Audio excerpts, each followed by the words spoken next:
Hello, Radhe Radhe everyone. So आज हम देखेंगे हमारे important question of chapter laws of motion. ये हमारा क्लास 9 का चैप्टर नंबर 2 है फिजिक्स का।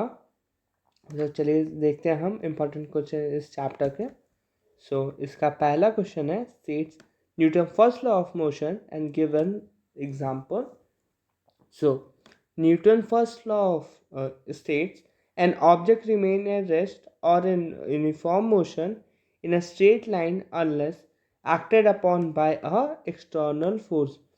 यहाँ पे इन्होंने ये बताने की कोशिश की है, एक ऑब्जेक्ट अपने रेस्ट में रहेगा और अगर मोशन में है तो मोशन में ही रहेगा, अनलेस अगर कोई एक्सटर्नल फोर्स लगाया जाए तभी उस ऑब्जेक्ट का मतलब कुछ चेंज होगा, लाइक वो मोशन में होगा एंड वरना वो रेस्ट पे भी आ सकता है। अगर कैसे भी आप एक्सटर्नल फोर्स लगा रहे हैं, जैसे कि आप एक्सटर्नल फोर्स लगाने की मैं रोक रहा हूँ ऐसा, एंड फिर कोई आप धक्का दे रहे हो देन तो वो ऑब्जेक्ट फिर मोशन में आ जाएगा। होप आपको ये समझ में आएगा। Example, a book lying on a table stays at a rest unless someone pushes or pick it up.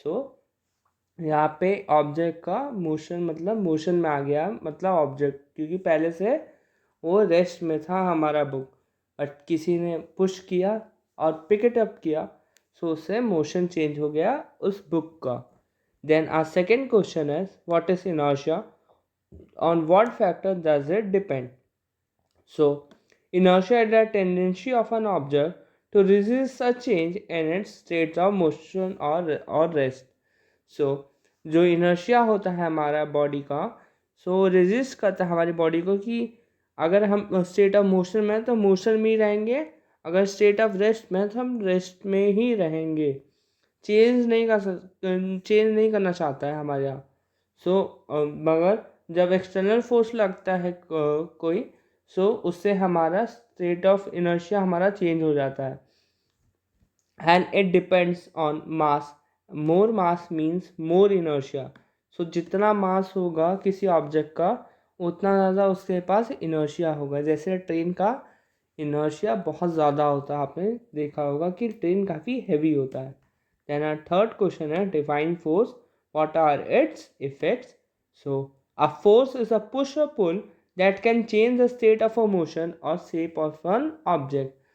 Force ऐसा फिनोमेना होता है जिससे हम अगर पुश और पुल करें उससे हमारा जो स्टेट होता है वो चेंज हो जाता है, ऑफ मोशन में आ जाएगा, वरना उसका शेप चेंज हो जाएगा हमारे ऑब्जेक्ट का। हम इफेक्ट देख लेते हैं। Effect of force can change speed, मतलब स्पीड में आपके चेंज आ सकता है।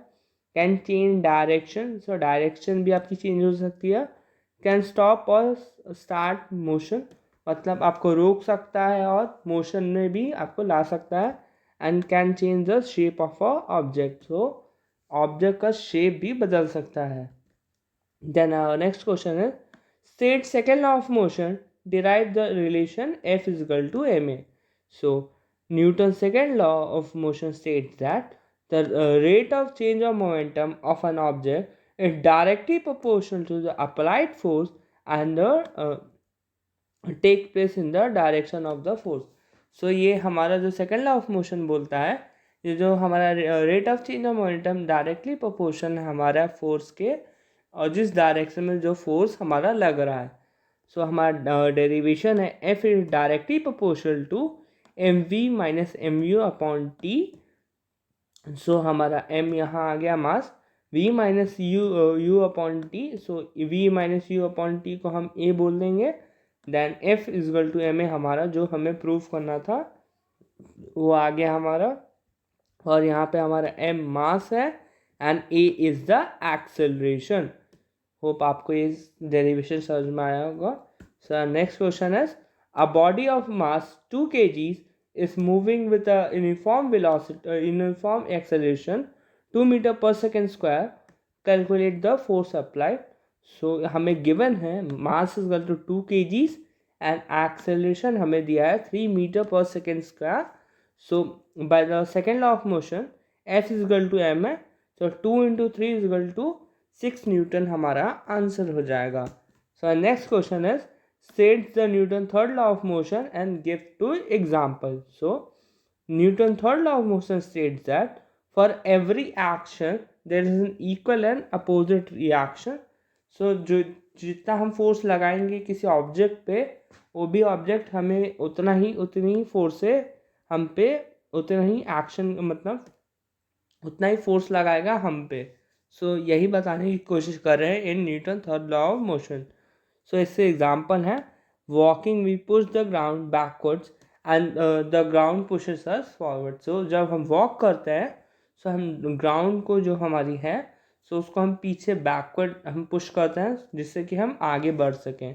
Then a second example is recoil of a gun. So जब हम गन से फायर करते हैं bullet move forward and gun move backward.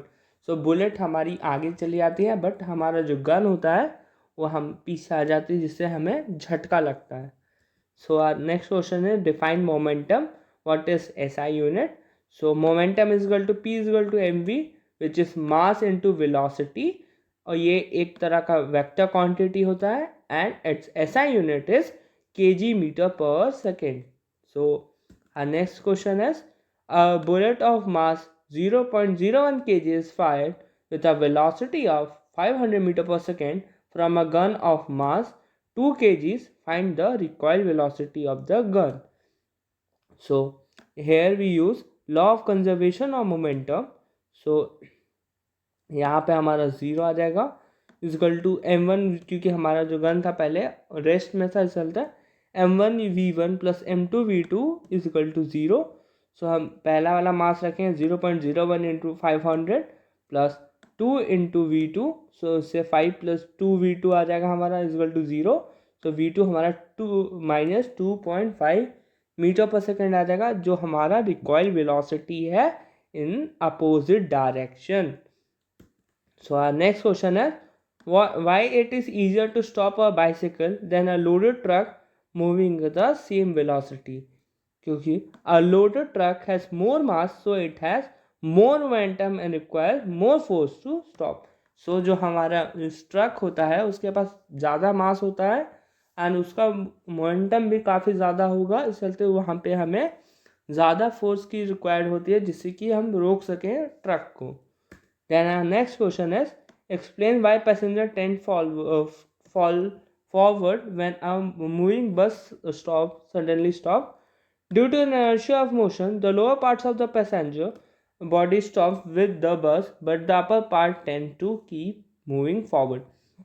So ये inertia of motion की वजह से होता है क्योंकि जो हमारा lower part of the passenger जो भी होता है हमारा सो लोअर पार्ट हमारा रेस्ट में रहता है बट अपर पार्ट भी हमारी पूरी बॉडी रेस्ट में रहती है बट जो हमारा अपर पार्ट होता है जब ब्रेक लगता है तो वो मोशन में आ जाता है अपर पार्ट जिससे कि हम आगे टेंड कर जाते हैं गिर जाते हैं थोड़ा कभी कभी.